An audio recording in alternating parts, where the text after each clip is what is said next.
In this episode, Jerry and Becky sit down with me and share with us their experience with the infinite banking concept over the last 7 or 8 years.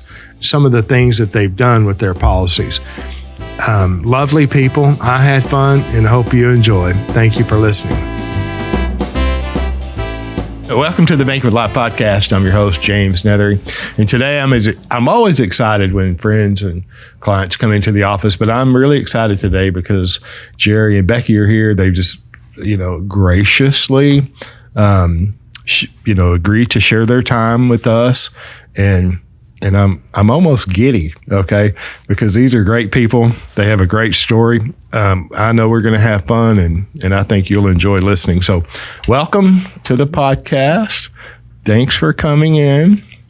I can tell what I know about y'all's background, but if you don't mind, tell us a little bit about yourself, Jerry. We'll start with you. Pick on you, sir. Oh, great. Okay. In my late 60s.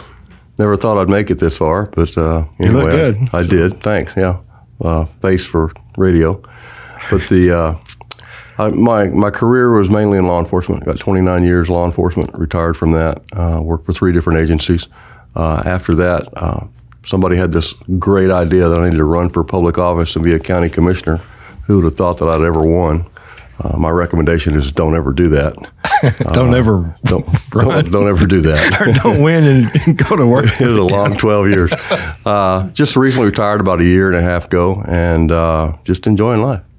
Are you busier now than you've ever been? Extremely. I've got a part-time business that turned into a full-time, J-O-B. J-O-B, yeah. And so I'm scaling back on that, but I want to start doing things I want to do instead of being chained to a machine working. Yeah, and just look, I think we met. I'm kind of somewhat active in the local Alvarado chamber, and we were at a meeting one time years ago, and there were 2 guys sitting on the back row. I don't remember who was speaking at the meeting, but there were 2 guys just having a great conversation behind me and talking all about politics and local government. And I stood up and turned around, and lo and behold, it was you and another individual.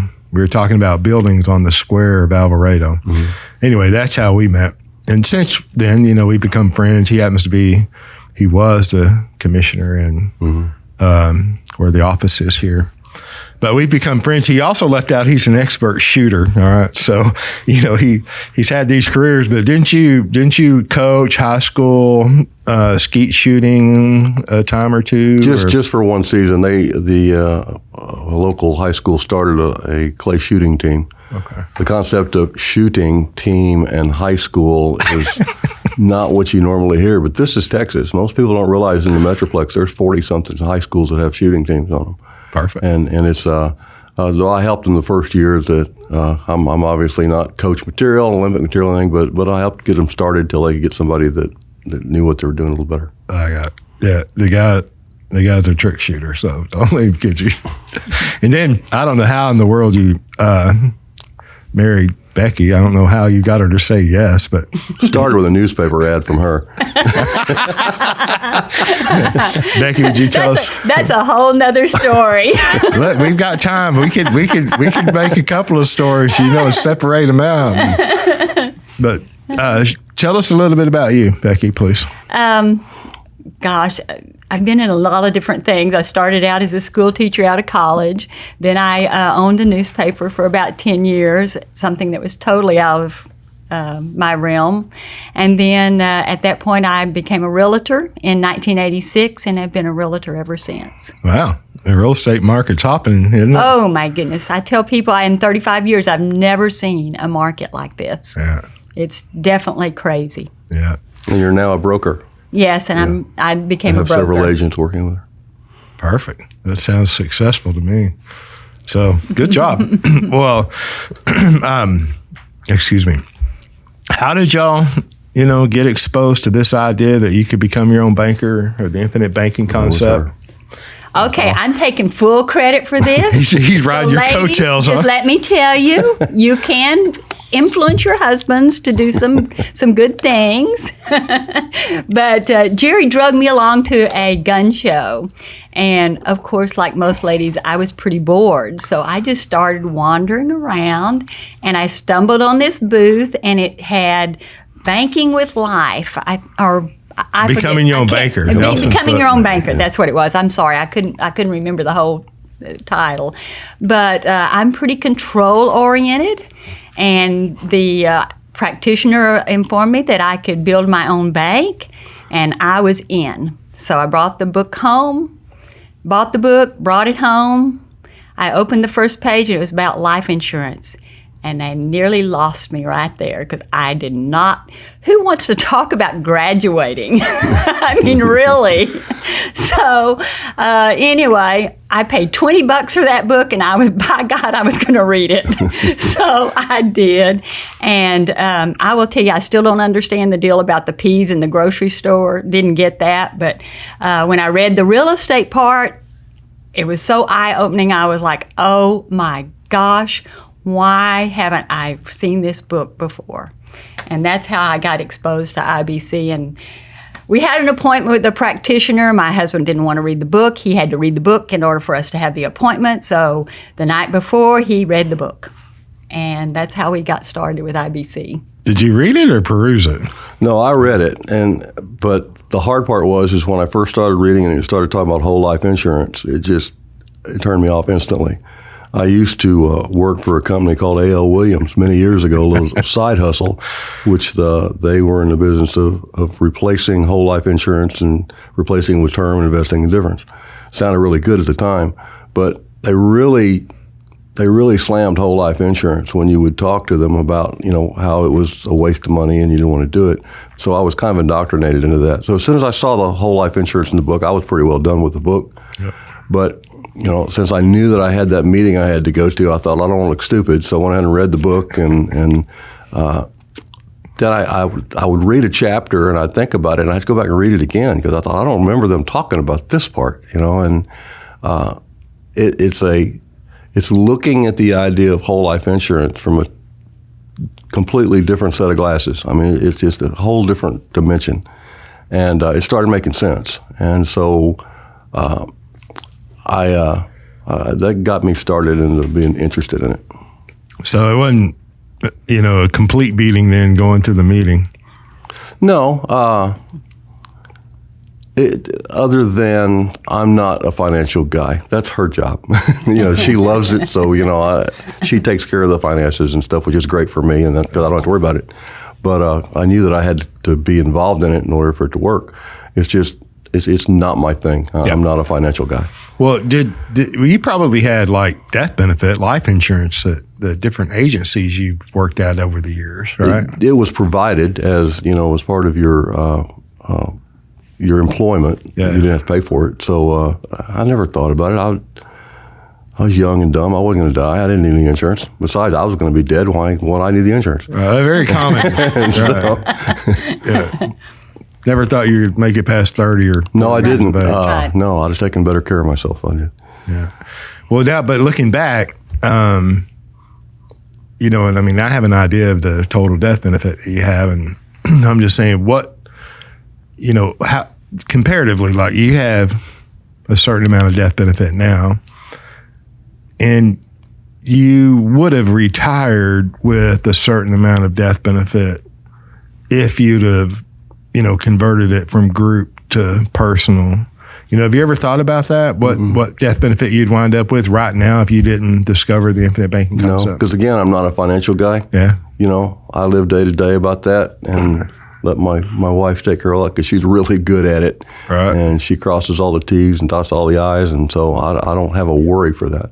I got it. So I do the hard work and let her do the financial stuff. I started to say, when we got together, he had no life insurance. Oh, you didn't even take the group stuff out that you had the opportunity. Well, when we first got together, I was in between departments. Okay. And had a private job, a business that I was doing at the time, which ended up selling it and then going back in law enforcement.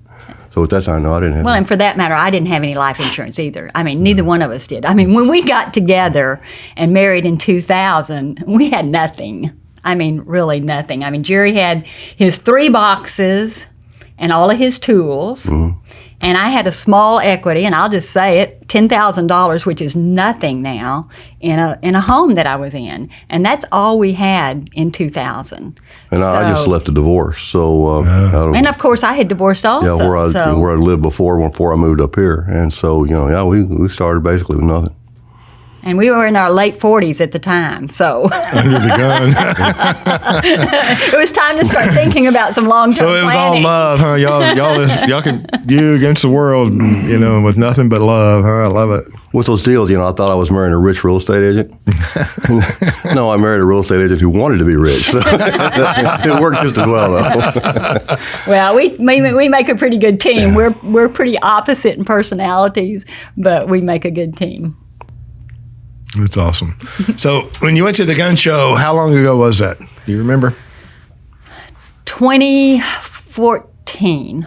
Okay, so y'all got together in 2000 with nothing but love, and then y'all surely, Well, during the time, of course, in 2000, of course, we had nothing, and Jerry took a law enforcement job soon after we married. And of course, with me being in real estate, I've always thought that real estate was a way to add assets. Let me try that again. Sure. Through purchasing real estate. So from 2000 to 2014, I think we purchased 2 other rental properties. But of course, they all had mortgages. We didn't have any money, so we put the minimum down, and so we had mortgages on them. But in 2014, we did have, I think we had 3 rental properties. But of course, all I had was Social Security as far as retirement. And then Jerry, of course, was building a pension and had through the cities. So that's kind of where we were in 2014 when we discovered IBC. I got it. So the gun show happened in 2014, and then y'all were, off to the meeting, and it made sense. You got past the word life insurance and, A.L. Williams training, and decided to take action and start building capital in the life insurance policies. Yes. Right. Yes. And it was pretty exciting because once I wrapped my head around the financial part of how you are capturing the interest that you're paying to other companies and the magnitude of the interest that you're capturing, not realizing how much money you're spending every day, or every month on your payments going for interest, I'm thinking, wow, this has got to work. I don't see how there's any way it can't work. And it was very quickly that we started, and I'll be honest with you, we talked about, she freaked out at first, but at that point we had some IRAs and 401ks and all that stuff. We closed those out, and we took a pretty big tax hit when we closed those out in order to start our IBC. And this was brought about the other practitioner that told us about it. I didn't know about you then. I'd have been with you then, but I didn't know about you then. It's all right. We met later. We took a big tax hit, and then we used that money to start our program. And in doing that, we used that bank, if you will, to start buying notes on rental properties. And I think we had a truck note and something else that we had. So we started buying the notes on. We would fight about that because she would say, well, I sent a check to pay off the such and such rent house. No, you didn't pay it off. You may have bought the note, but you haven't paid it back. We still have to pay it back. We have to pay it back to us. Right. And so we fought about that because it was just the nomenclature we were using. But I wanted to make sure that if we're going to take this giant step and jump into this, chasm that we, don't know what we're getting into, let's at least do it knowing what we're doing. So I guess you finally figured out we're paying stuff off. We're not paying stuff off. I even said you're just purchasing outside debt, moving it, into your control by, collateralizing your life insurance policy. But it started steamrolling on us because when we would buy that and we're capturing that the interest rate, that gave us more cash to buy the next note with. Yeah. And so it very quickly got to where we turned around and we didn't know anything. I sort of say the reason I was able to get past the life insurance part of it was because I could see that if we could pay off the rental properties with the life insurance money, and I calculated how much interest we would save by doing that and paying it off in a short period of time. That's really what got me over the hump of buying life insurance. Yeah. So looking beyond the rate that the mortgage lenders are charging and looking at the volume of interest you would have paid over those notes, right? That's really what the opportunity is to redirect. You know, I mean, and of course, we pay interest to the life insurance companies when we borrow their money collateralized by our cash value.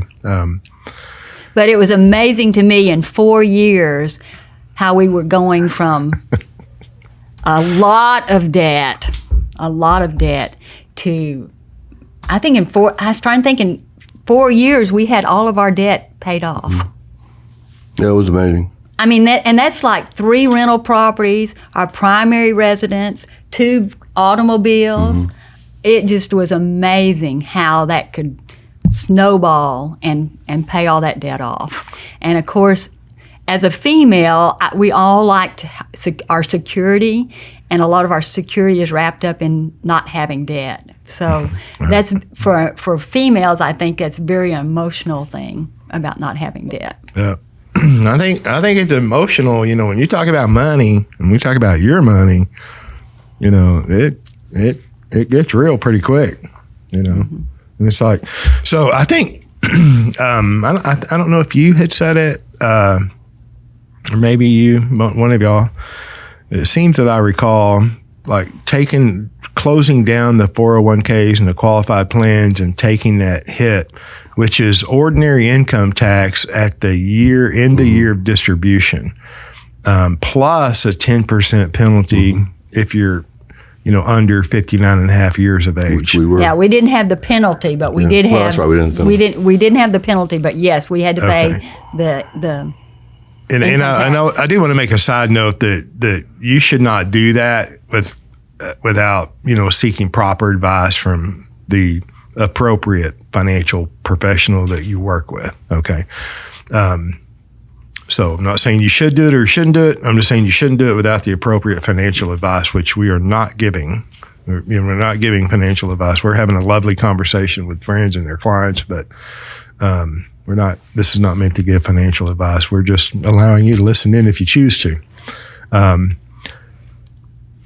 But I think one of you had mentioned that when you compare the interest you would have paid by not paying off those mortgages, or even paying them off sooner, the interest you were paying for the mortgages, and compared that to the taxes that was paid in that given year, and it kind of lessened or made that thought process more gentle, or, you know. I didn't have any issue with it from the very beginning. Okay. Because I'm a researcher. You know, I study stuff, and I don't just jump out there and, you know, I didn't do this on a 10-minute whim. Right. You know, and so, you didn't watch a TikTok video and make a decision? No.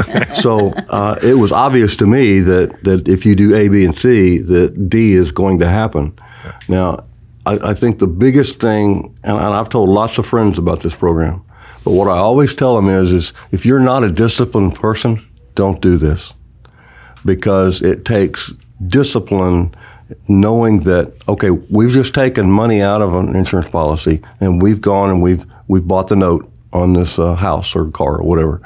If you don't continue making those payments as you should have been, that you would have been had you not bought it off, then your program's going to fail. Yep.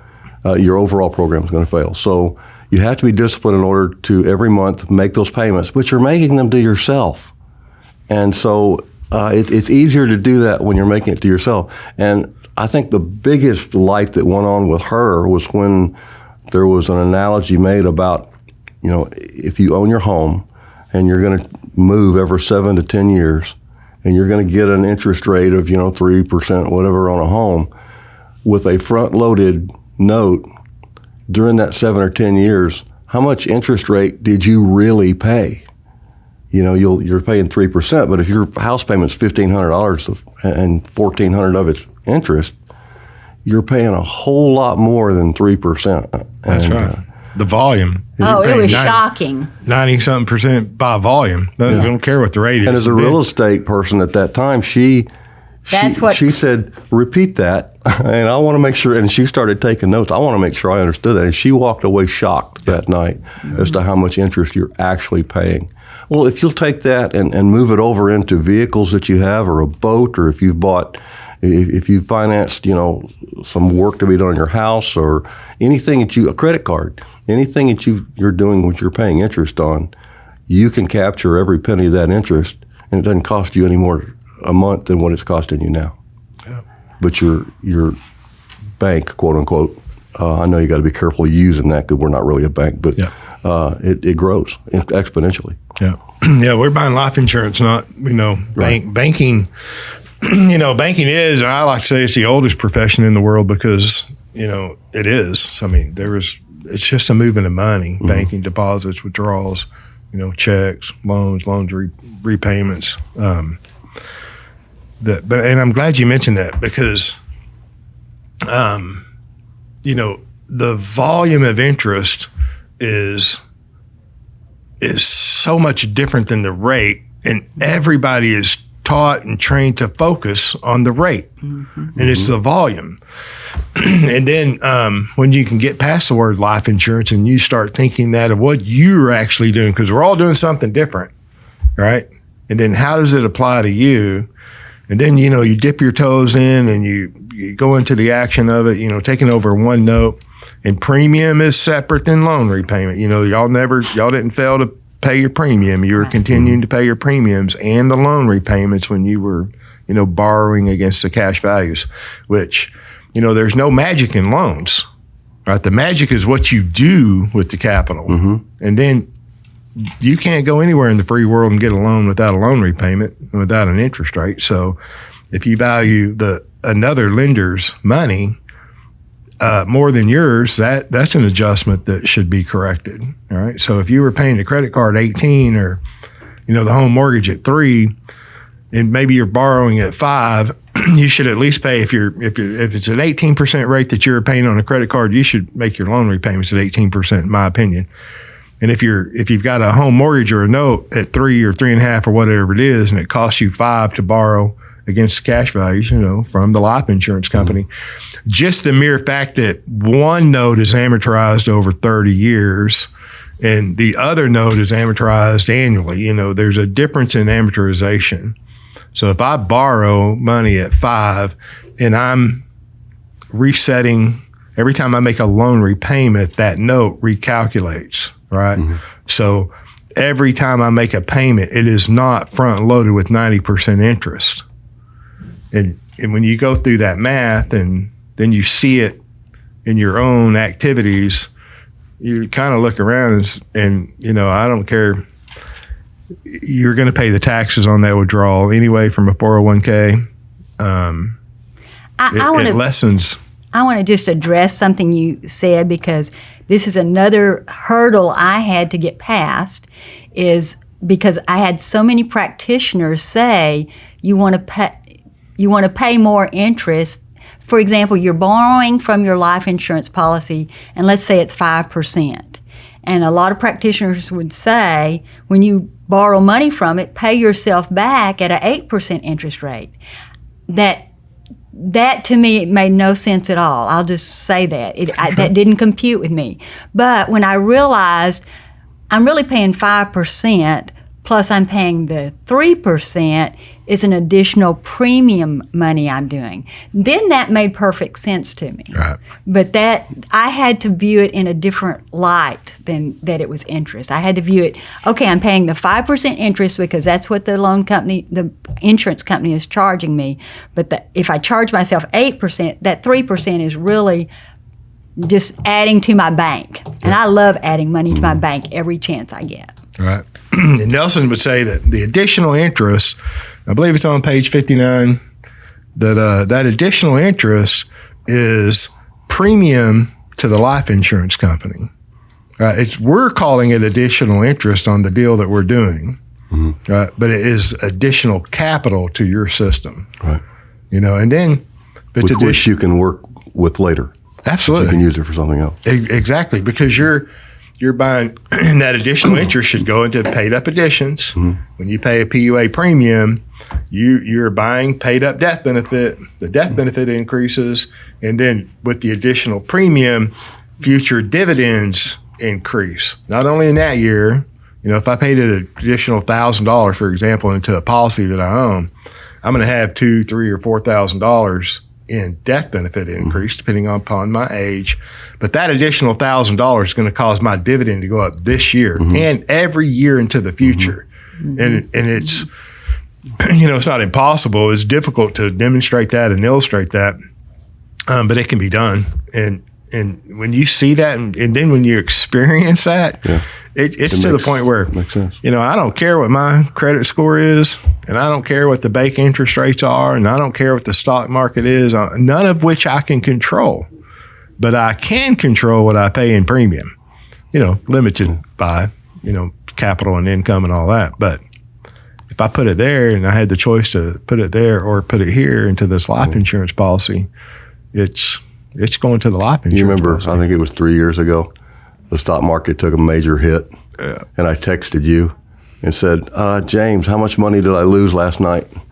And you came back and said nothing, which I knew that. I just wanted to let you know because I understood what was going on, and I was comfortable when the stock market fell. It didn't bother us at all. Yeah, because we didn't have anything into it. And I'd like to bring something else up I forgot to mention earlier.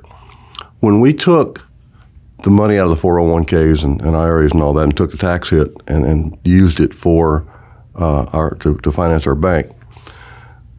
If you do that, that's a scary thing to do. Yeah. But you're doing it with the attitude of taking that money that you're bringing back home, so to speak, and you can't just put it in the bank and let it sit there and draw dividends, because that's not nearly as effective as taking that capital you have and putting it to work for you to make more money for you. Mm-hmm. That's the whole idea of capitalism.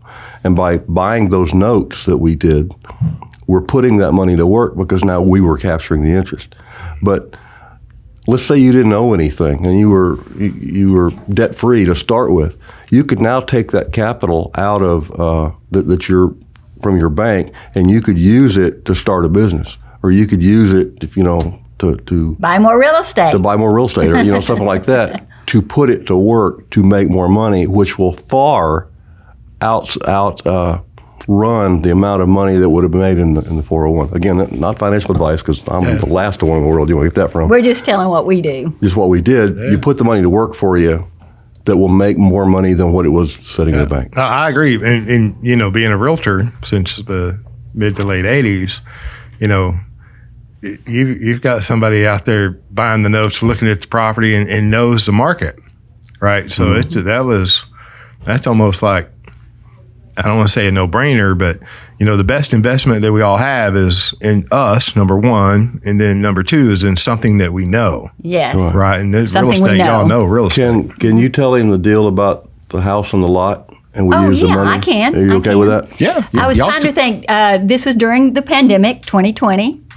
I had a client come into my office, and he had a house that was in terrible condition, and he just wanted to unload it. And he said, I want you to look at this contract that an investor made to me and see if it's a good, solid contract. And I looked at it, and I said, yeah, it's a great contract. Are you thinking about accepting it? And he said, oh, yeah. He said, I just want to get rid of it. I said, would you consider letting me take the place of that investor? He said, Becky, I would love for you to have it, because we had a good relationship. Right. And I bought a house it was actually on 2 lots, so it had 2 acres. And I went to look at it. It had a hole this big in the roof. It had 13 cats. It was full of stuff. Let your imagination run with that. It was full of stuff. It was horrible. I mean, it was nasty. I would just tell you, it was so nasty. I didn't even show it to Jerry because I knew he would. Yeah, I saw it later. The farthest I went was the yard. The yard. Yeah, I wasn't going past the yard. But it was awful, and that was and then I bought it in March when we shut down. And anyway, I had them start cleaning it up. And you used the money from the... And I borrowed the money from our life insurance to buy the house and lot. And I'll just say, it didn't matter to me. I bought the house and 2 lots for $140,000. Well, once I got into the house and realized how much stuff it needed, it just was a little overwhelming for me because I'd never done that much work to the house. And so I said, I'm just going to flip the house on one lot and sell it for what I paid for it. Sold it like that within just days. And I kept the lot, and I sold the lot for $85,000. So I had in 2 months. We bought it in March. I sold the house in April, and then I sold the lot in June. And so in that period of time, I was able to take money out of I was able to get a loan from our bank, purchase Insurance. Not the bank. Well, our IBC bank, our life insurance. I was able to borrow the money from the life insurance, purchase it for cash, flip it, and make that $85,000 in free money, as far as I was concerned. And pay our bank back. Back. But the idea of having that money sitting there available, because enabled us to take advantage of this when an opportunity comes, you have to jump on it. You can't wait 6 months to do it. You have to do it right then. Yeah. And so it was great that worked out. And to me, it's a classic example of why you want to do this. Yeah, and you knew it was an opportunity. Mm-hmm. It's something that you already knew, right? I mean, you decided to not to do the work. You could have done the work. Look at all the money you saved not doing the work, right? So I'd probably up the premium that I'm paying. The money you would have paid for all the repairs, I'd probably put that into the life insurance policy as premium. my point here is that, just like you said, you got to have the capital. It's got to be there. How long did it take y'all to get a loan check in your hand, or however you did that? Oh, my goodness. If you have to get a loan, and of course, because we're both, because I'm self-employed, I mean, it's a nightmare getting a loan if you're self-employed. Yeah, 2 years tax returns. 2 years tax returns, P&Ls. I tried to get a loan, I forget, on a property, and my income had gone down $10,000 maybe from 1 year to the next. Well, I'll be honest, my real estate commission, it fluctuates like this. I mean, you never know. You never know. I mean, but I thought $10,000. I mean, that was probably a 10% change, and they would not make a loan. And of course, we had, I don't know if we had 790 credit score or something at the time. I don't remember. But and you have other properties. And then we had other properties. Yeah. Now we'll give you 50% loan to value because that's an investment property. Yeah. And I would just, seriously, because my income had dropped a little from 1 year to the next. And of course, it was, again, during the pandemic time. So. But anyway, that's a classic case of how this works. Yeah. It worked great. And it wouldn't have to be that. It could be, if not property, if you're into antique vehicles and you get an opportunity to buy one that's just a gem and flip it, and, or in my case, a gun that you like. Of course, I wouldn't flip it. I'd keep it. That's not what it's designed for. If it's a gun, he's keeping it. The buyer. Yeah, I talked to a young man yesterday, and he's like, "All right, James, I know you shoot, so can I tell you this?" And I'm like, "Sure." You're on the phone. He's a client doing, just whatever it was we were doing, but he said, I got this gun, as a weapon. It's probably worth $2,500. And he got like about $750 in ammo, right? Night vision. It was nice, hardly used. Sounds like a scary black gun. Yeah. Yeah. And he, I don't remember what he gave for it, $1,200 or whatever. But he had $3,000 worth of platform and ammo, and so he was telling several things. And another one was like he bought a car with a blown up engine, replaced the engine, makes, a really good return. So, I mean, it's whatever you're going to do anyway. Y'all were going to buy the notes anyway. Yep. You're going to keep buying the rental properties anyway. All right. And you were just going to probably more than likely just leave the money in the retirement accounts until you retired or until they forced you to take it out. And then you look at the difference, and I completely agree. Even if y'all didn't have to pay a penalty, you had to pay the taxes. You were going to pay the taxes on that anyway. Now, were you going to pay them all in 1 year, at one time? Who knows, right? And so, if it maybe in your case it puts you in another tax bracket, maybe it didn't. I'm just saying if it did, what y'all have done with that capital since it just pales in comparison. Yes, it does. And I did. You let the money work for you over and over and over and over, which makes a whole lot more money than sitting in a bank earning, 6% interest. And that's a can of peas, Becky. It's like not how much you make on a can, but how many times how many cans of peas can how many properties can you flip? Yeah. How many, you can't just buy, but how many, weapon can you flip? Well, I'm not going to flip weapons because then you have to have a licensed firearm dealer. And I don't want to. Yeah, sure. Yeah. But I mean, it could be for anything. It could be for cars or, Yes, and like right now, of course, you're probably aware we're building a new house. And it was so nice just to tell the builder. I'm glad you brought that up because I'm so excited for you I want to learn more about that. Yeah, it was so nice just to tell the builder, we're paying cash. We'll pay as we go. And they look at you like you're crazy when you say that. Yeah. They haven't heard that in 10 years probably. Yeah, and we'll pay as we go. And, And then they're like... we didn't have to fill out a stack of qualifications this big. And the part I love the most, that I haven't used it, I came close. She begged me not to.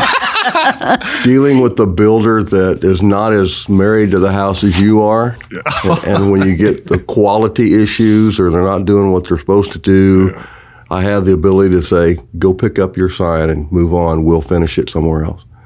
No banks involved, and so at any given time, I can kick them off and do something else. Yeah, the ability to do that is amazing. It's just you're comfortable with what's going on. You don't have to worry about stuff. Yeah. Yeah, and it's just like right in the beginning. He said, "Well, we require a survey."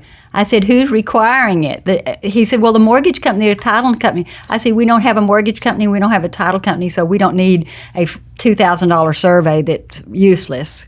And what else was it? Something else came up. Something else came up about that. Yeah, about the location of the house. It needed to be done on a survey showing exactly where it is. It's on 30 acres. It doesn't really matter where the house is. And it's my money, and I know the land's free and clear. They just don't know how to deal with it. Another world. But I hate to use the word power because it's not really the right word, but control. I'm a control the ability, the knowledge that you have that you're in control of every dollar, where it goes, how it's going to be done, and you don't have to have someone else looking over your shoulder that can say no. Yeah, it's a good feeling. It is. I agree. I grew up, and my dad, he told me one time, he said, and he did pretty well. He started from nothing, and did okay. And he said, James, when I was a young man, I went to the banker with my hat in my hand. And today, the banker comes to me with their hat in their hand. Mm-hmm. It's a completely different paradigm. Mm-hmm. And you told me something one time sitting back in one of these offices that just blew my mind.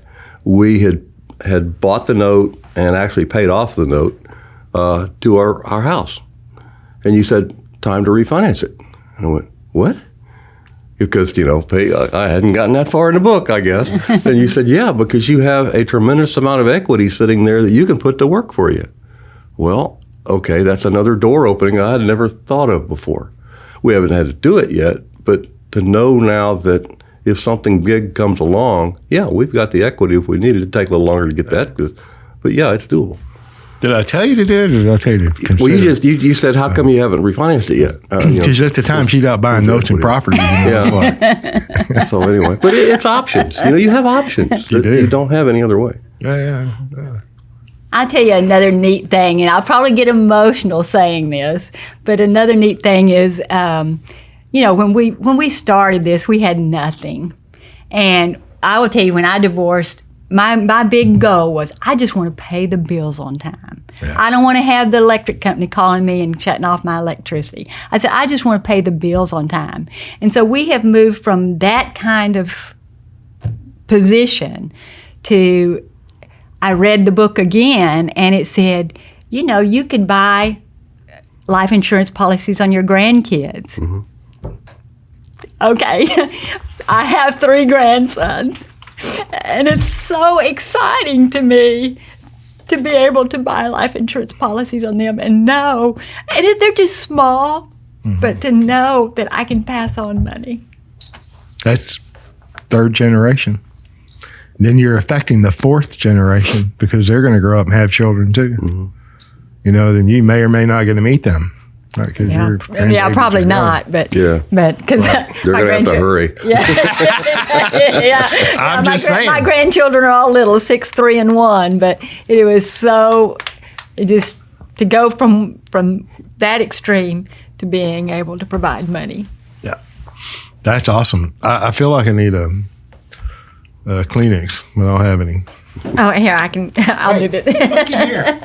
I thought he was going to. This is not your first rodeo. I'm sorry, but That's awesome. that is very emotional for me Yeah. to be able to provide for them. So, all right. Well, let's don't finish the house. Can we talk more about the house? Yeah.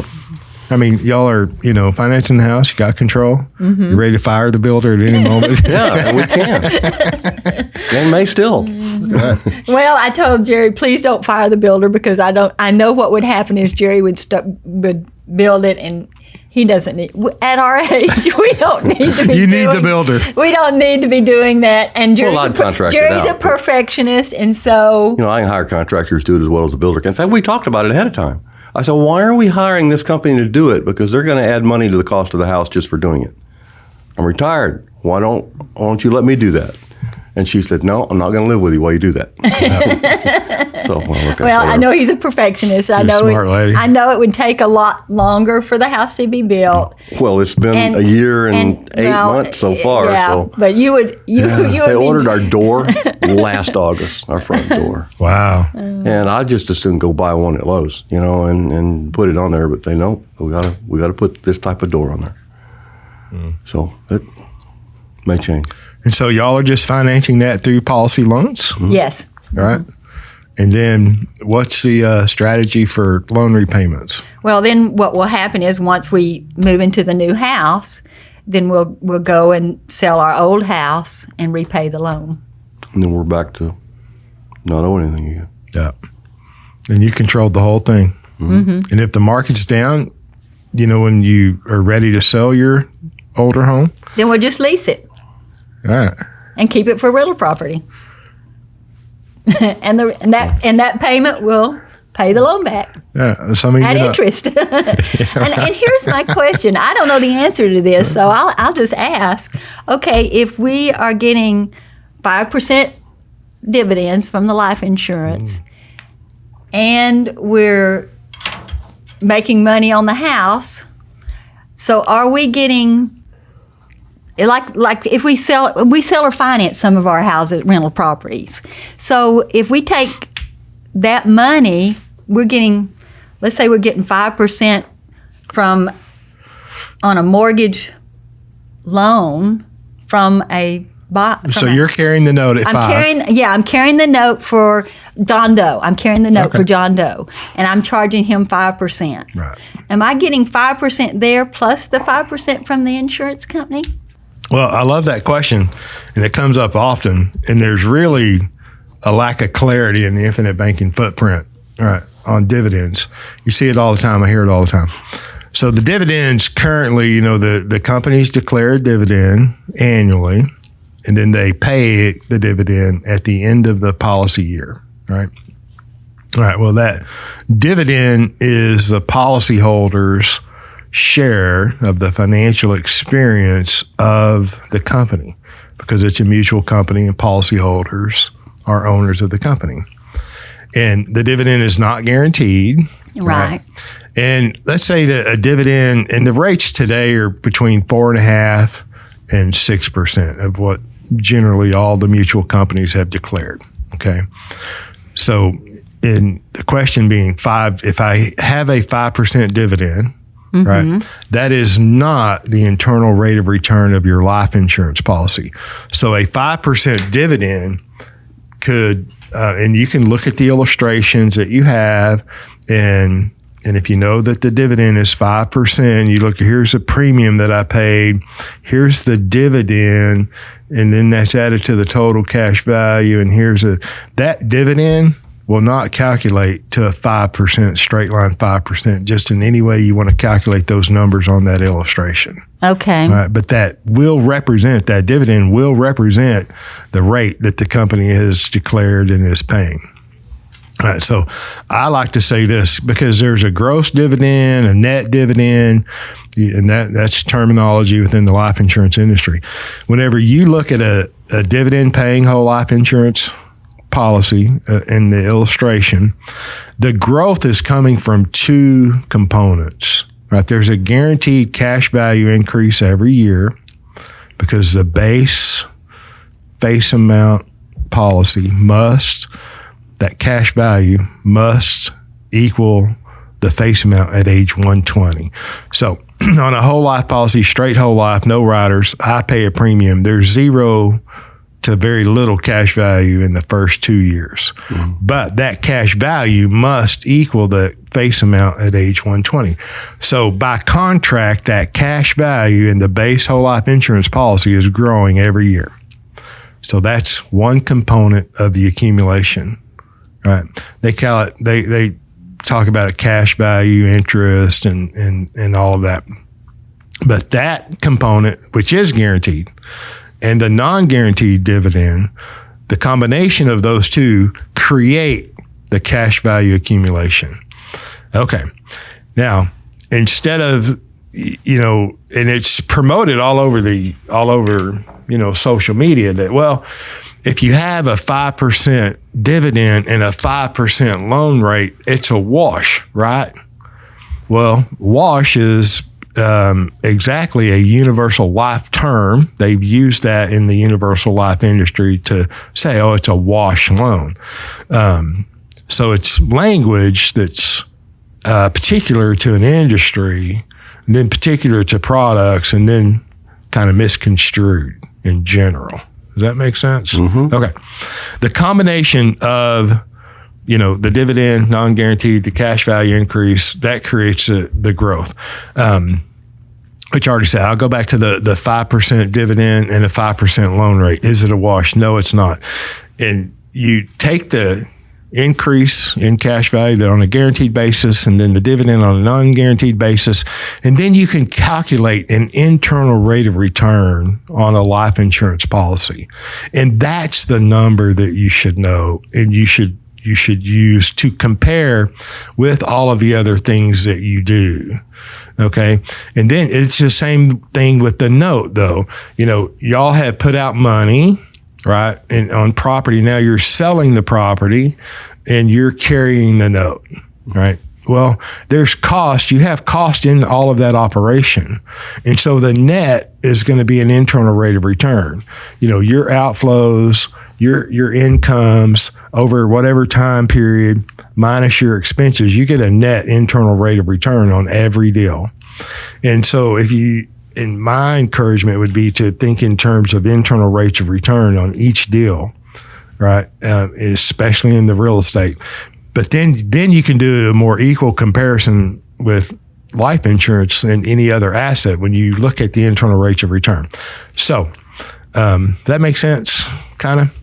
And so I'd get around about if whatever the net internal rate of return is on your deal and the internal rate of return is on your life insurance policy, that's going to be your total internal rate of return on the whole deal. Okay. All right. And so, but typically the life insurance policies today, and we're in 2022, we're in low interest rate environment, just coming out of it. So we're at a low as far as the dividends are concerned historically. And then we're also at a low as far as interest rates, right? If they're variable interest rates on loan policy. So, my anticipation or expectation would be that as interest rates go up, dividends are going to go up as well.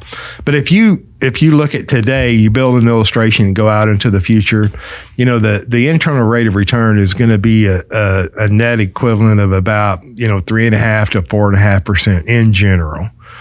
That is the internal rate of return coming from the cash value accumulation, guaranteed and non-guaranteed components. All right. Well, and that's about it. And you can calculate yours, every one, you can calculate an internal rate of return. But it is going to go up or down because we're looking at a life insurance policy illustrated today, and it's going to change into the future. And so that's about what it is. And then you can talk about the tax equivalent yield. If I've got to earn this much and then pay taxes on it, I'm going to net down to this much. And because that cash value is is accessible through loans, which is tax-free. So then you could do a tax equivalent yield comparison. So to answer your question it's like a no. You shouldn't automatically assume that if you have a 5 or 6% dividend that you're getting 5 or 6%, rate of return on your life insurance policy. And then two, a couple of years ago, and they still do it today, these life insurance policies are built on a 4% basis of guaranteed values. Well, what does that mean? That means that that's a component in a formula that is used to determine the growth of a life insurance policy and to properly price a life insurance policy. And then you get out on YouTube, TikTok, and everywhere else, and it'll say, 4% basis of value in your life insurance policy or in your illustration as well, potentially. It'll say it in your life insurance policy. Then people say, oh, well, see, you get 4% guaranteed interest. That is not what that's saying, right? And you still have to go back to the internal rate of return, in my opinion. But I do know, so that's probably a longer question than you. And I'm going to counter with that.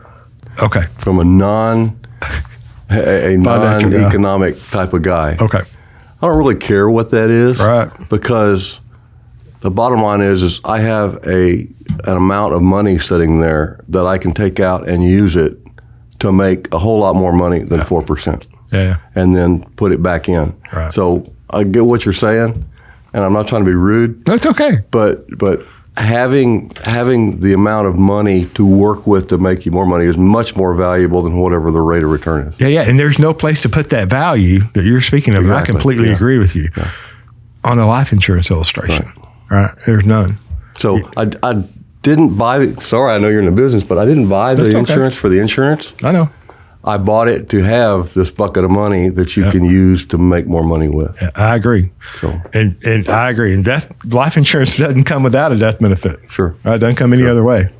So she'll sit there and go, do the dots and add it together and carry the ought and all that stuff. Yeah, and I just go, hey, let's do it. And then we can make X number of dollars on it. Let's just do it. Yeah. I would venture to say that y'all's internal rate of return on y'all's life insurance policy, because y'all have, not just one company, not just one policy, y'all have several. But I would say that y'all's internal rate of return is going to be roughly somewhere around about 4% over your lifetime. Don't care. Right, I know. But I mean, if you're going to throw a number out, and then. Well, I guess the situation is, I think we're doing.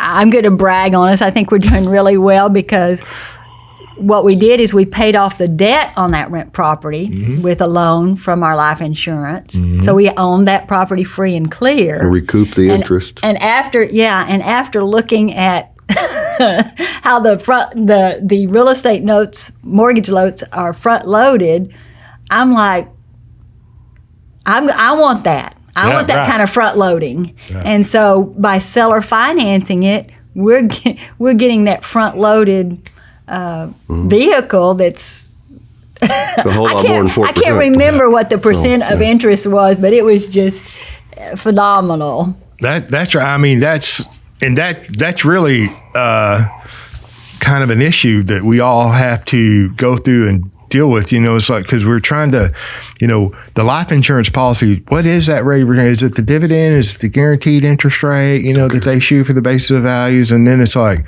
and you've got to get past that. You can calculate the internal rate of return on anything, right? If you want to take the time to do that, right? You can do that. And the numbers people like to do that. The engineers, and the numbers people, they like to do that. And it's okay. What you can't put a value on and demonstrate on paper and in a life insurance illustration is, what is the value of the control? What is the value of not going to the banker? What is the value of closing in 30 days or 10 days? Or flipping a house and making $80,000. Exactly. In 3 months or whatever. And so the naysayers that I don't even watch them on YouTube. I know that there's people on television that have TV shows that they just hate this program. Yeah. It's because they don't understand it. Yeah. But if they point out what you just said as far as, well, you're only getting 4%, you could do better than the stock market. If they're going to put that, I say, I will believe what you're saying if you will also factor in the money we made off of having this cash to use to make more money. Exactly. You add that into your calculations, and if it's bad, I'll quit. Yeah. But they don't want to talk about that. I started to say your explanation is a little bit over my head. Me too. I'll just say that. But what I've seen is, like Jerry says, we can borrow money from our IBC bank, our insurance, and we can put it to work doing something else. And that house that we bought the debt and paid it off, and it's free and clear. Now, during that time, the house was going up in value. And we did nothing for that. I mean, it went up all by itself. It went up in value. Oh, you participated in capitalism. Yeah, Love it. and now we have a renter who decided to purchase it, and They put money down, and they're making payments. Yeah. And when the air conditioner goes out, don't call me. Yeah, and there's a value in that too. And, we just bought 2 air conditioning units over the last 3 weeks. So, or last month. But I mean, they're making $1,000 payments, and $900 of it is interest. So, So, did you buy the 2 new units for the new property? Or existing? No, these were for rental. These were rental properties that our AC went out. Our home deal went out on a Friday evening, so we spent 2 nights in La Quinta with the dogs. Well, I hate to. I mean, I don't want to give an explanation that's overly complicated, but there's, we just can't say that 5% dividend is a rate of return you're getting on a policy. You're getting a good rate of return on your policy, and I'm going to say it's probably around 4%, and it's a combination of the dividend and the cash value accumulation. Right? But it's minuscule as to what you can do with the money. Yeah, I started to say that's really not the important part. It is not. The important part is having access to capital. It is, and you're like the money was in retirement plans originally, right? A lot of it. I mean, there's more profits from real estate now, but you're going to take passive income from the qualified retirement plans, and you absolutely have that ability to take passive income from your life insurance policies through loans and withdrawals. But you don't have an entity telling you when you have to start doing that. That's right. Yeah, Or no how penalties. Or how much you have to take. Or they invest it for you and they take money off the top that you don't get. Yeah. So I don't like that either. Right. And the cookie cutter financial group and her daughter used to be a financial with one of the name brand people, and they all go to the same school. I know I'm starting to sound like a redneck, but I don't care. It's all right. They all go to the same school. They all learn the same stuff. They tell you to diversify, buy some of the high risk, some of the low risk, so they can offset each other when the market goes bad. It's not made you any money. It's kept you equal or even. So be in control of your own money to where you make your decisions and do sound financial decisions and put it to work for you. Money sitting in a bank, I'm sorry, I don't want to sound like a financial. Money sitting in the bank earning interest is losing you money. Yeah. You're going backwards. When you could take that money and use it on something that would make you more. I have a business, I do laser engraving.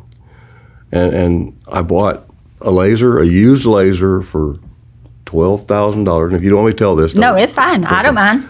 For $12,000. The first year, just an old gray-haired guy with a laser in the game room, I think I made like $40,000 with it. Sounds like work to me. And so it was. and I've more than doubled that now. I bought a new laser, bought a $40,000 laser, and so. But where did we get the money for the new laser? Yeah, we borrowed it from the IBC, and then paying it back, and so it's that because money. We were able to get a super good deal. Because it was at Christmas time. Yeah. Oh, you had cash. And we had cash. Access to cash, yeah. So, and turn around, and the good thing is I went to talk to my banker. I went to the office and said, Mr. Stringer, I'm here to buy a note. And to get a note, I want to buy a new laser. So I went around, sit down on the desk and said, well, Mr. Stringer, you have great credit with us. We'd love to love to talk to you. What type of payments would you be? And went around to the front, so I like to pay for it when I want to. And anyway, it's a silly way of doing it, but it works. And so... yeah, I mean, he could say what amount of payment he wanted, when he wanted to pay it. I don't want to make a payment. I don't have to annually, make a payment. I can double up on monthly, payments. whatever. So you're having a conversation with yourself? Yeah. Keeps me sane. Is there a bank owner in the back demanding a dividend? No. A wife telling him to make his payments to our IBC bank. Well, I'm a firm believer that every person in America needs a side business. Yep. I think it's a way to control your taxes, to control your income, control your ability to manage your money better. And like my business is a business that, I'm not going to say too much, but things that I would have bought normally, tools, they're now tax deductible. So if you're going to spend the money for a table saw anyway, have it under a business to where your business buys it, and you can deduct that money from your taxes at the end of the year. It's, to me, the only way to go. It's not how much you make, it's how much you keep. There you go. Yeah, that's a good point. You have any of that $40,000 left over? I mean, you don't have to answer that question. I'll loan you some money. It's going to cost you interest. I probably can't afford your interest. I'm not interested in your interest rate, sir. That's awesome. I mean, this. And we did make a loan, a private loan to somebody, a farmer, that was in a bind and needed some money, had good credit, and so help him out, and he's making payments, like he should, and we're making money off of that. It's something that we were able to help him, and at the same time, we made some money off it as well, and he didn't have to go to the bank. Now, yes, we secured it with some tractors and other stuff. Listen, I need a tractor. So, We may have one. but, I don't know that everybody would do that, but, let's say that your daughter is wanting to buy, and then we talked to her. Her daughter had a business and was talking forklift. And we told her, when you're ready to go forklift, don't go to the bank, come see us. Yeah. We'll finance your forklift for you for your business. I bet the bank wouldn't finance a forklift at 0 or 2 or 1 or 3% interest. Probably not. To a business. And the thing is she decided not to go that route, but I was going to tell her, so here's the deal. We're going to charge you a little more interest than what the bank would, but your payments are a little more flexible than the bank is. And the fact that you're going to be paying us a little bit more money is going to put into our bank to make more money, which you're going to get when we die. So don't feel bad about your paying us a little bit of extra money because it's going to be yours anyway. Well, and just to insert, now her and her husband, I think, have also now they're an IBC. created their own IBC bank with life insurance. Yeah. So that will be Generational.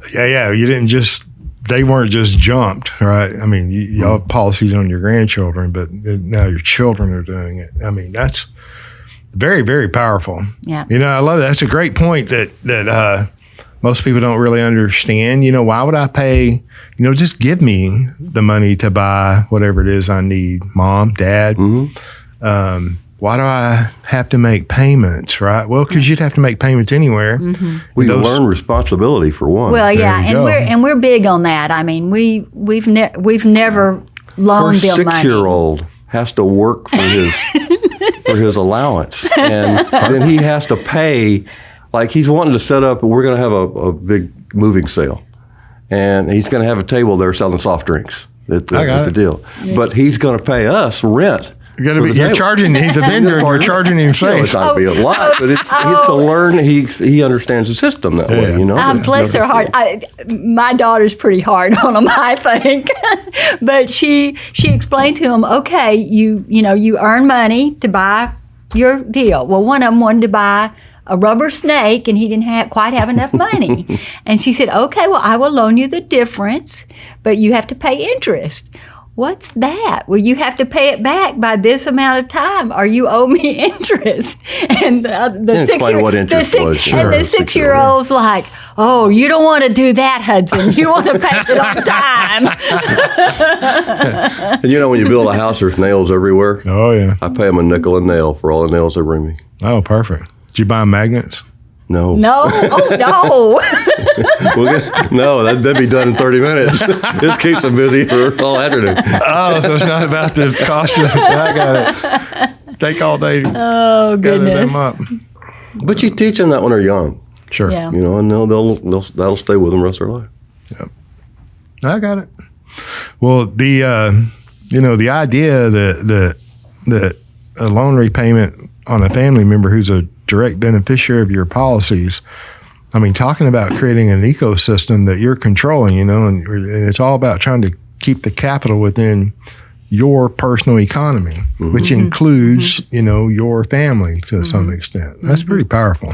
All right. Anything else in closing, or because we've gone about an hour, and we're not going to have to cut out near as much as I thought we were, Jerry. Thank you. I tried to be nice.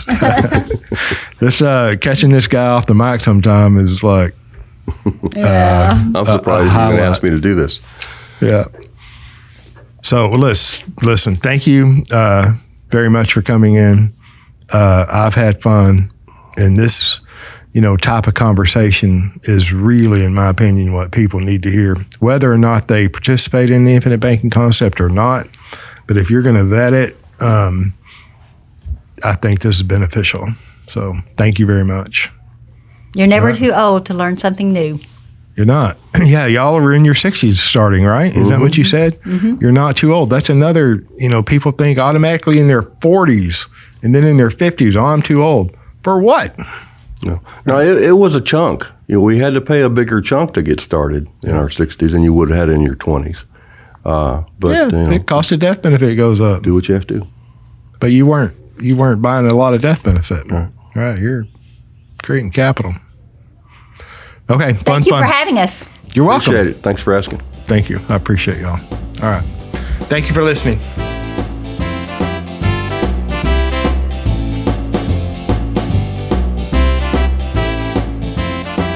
Thank you for joining us on the Banking with Life podcast.